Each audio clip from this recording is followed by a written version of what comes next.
Olá pessoal, hoje é dia 3 de julho, dia seguinte a Botafogo 2 Vasco 0. Quero fazer só dois comentários sobre o jogo e quero comentar outras notícias também que surgiram hoje. Primeiro, o... a gente precisa de um técnico urgente, um técnico de verdade. O William Batista pode até ser um bom técnico, um bom profissional, eu não estou discutindo isso. Pode ter um excelente futuro, pode vir a ser um dos melhores técnicos do Brasil, mas neste momento o Vasco precisa de um técnico com história, um técnico com cancha, um técnico com bagagem para dar confiança para esse time e acertar o time de uma vez por todas. A gente precisa recomeçar do zero. A gente não pode ter alguém com o selo de interino comandando o time. A gente precisa de alguém que seja em que seja depositada confiança para começar um novo trabalho que se pretenda duradouro, sólido. E tem que ser alguém com história, alguém vitorioso, alguém que chame para si a atenção e a responsabilidade. Se você excluir o Alex Teixeira, o time do Vasco é um time sub-23 praticamente. Precisa de um técnico vitorioso. E aí me dói muito quando a gente lê o noticiário e vê que o Vasco considera Rogério Ceni, Roger Machado, ou mesmo efetivar o William Batista, enquanto o Botafogo está indo atrás do Tite, ao que parece. Enquanto o Botafogo deseja o Tite, o Vasco considera efetivar o William Batista.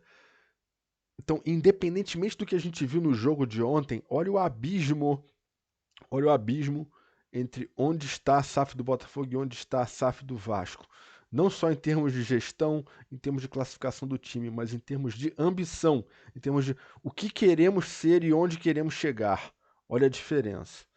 É, outra coisa, é, o Botafogo começou a SAF um pouco antes. O Botafogo já passou por 3 janelas de transferências. E se você somar o total que o Botafogo gastou nessas 3 janelas de transferência, equivale ao que o Vasco gastou nessa última. Ou seja, o Botafogo gastando a mesma coisa que o Vasco gastou e vindo também da segunda divisão, conseguiu montar esse time aí que está 7 pontos na frente do segundo colocado no Brasileiro. Isso mostra que o dinheiro do Vasco foi muito mal usado.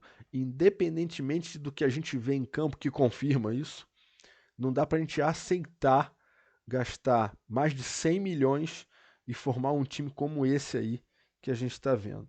Sendo que é, grande parte dos reforços, entre aspas, que vieram estão no banco. Alguns voltaram a jogar como titulares hoje, né? Como Pedro Raul, Orelhano, que mal tinha jogado como titular, mas outros no banco. E os que jogaram como titulares só comprovaram que não têm condições de ser titulares.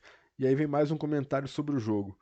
É, eu sei que o técnico do Vasco não pode expor os jogadores, não pode criticar abertamente, soaria muito mal, seria muito ruim em termos de gestão de grupo, mas elogiar o Pedro Raul pela partida de ontem é um negócio inacreditável. O Pedro Raul conseguiu errar tudo. Foi uma atuação assim pavorosa, uma das piores partidas que eu já vi um centroavante fazer na minha vida. E olha que a gente está acostumado a ver muita coisa ruim. Meu Deus do céu. É, outra notícia que eu quero comentar: o Besiktas da Turquia fez uma proposta de 8 milhões de euros por Felipe Coutinho. Felipe Coutinho ainda tem 32 anos, ainda tem muita lenha para queimar. É, 8 milhões de euros é metade do que o Vasco gastou. Talvez menos até. Então dava para trazer Felipe Coutinho. E ainda dá para trazer Felipe Coutinho.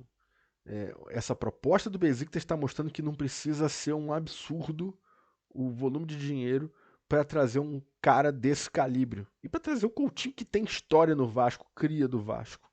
Então, na minha visão, é obrigação da 777 tentar o Felipe Coutinho. Ainda mais depois desse momento que a gente já viu quanto custa e viu que não é nenhum absurdo comparado ao que já foi gasto até agora no Vasco. E, gente, é isso. É muito ruim a gente chegar na 13ª rodada e a gente perceber que depois de 3 meses a gente fez a mesma pontuação que o Botafogo leva 10 dias para fazer. Em 10 dias o Botafogo faz a mesma pontuação que o Vasco levou 3 meses para fazer.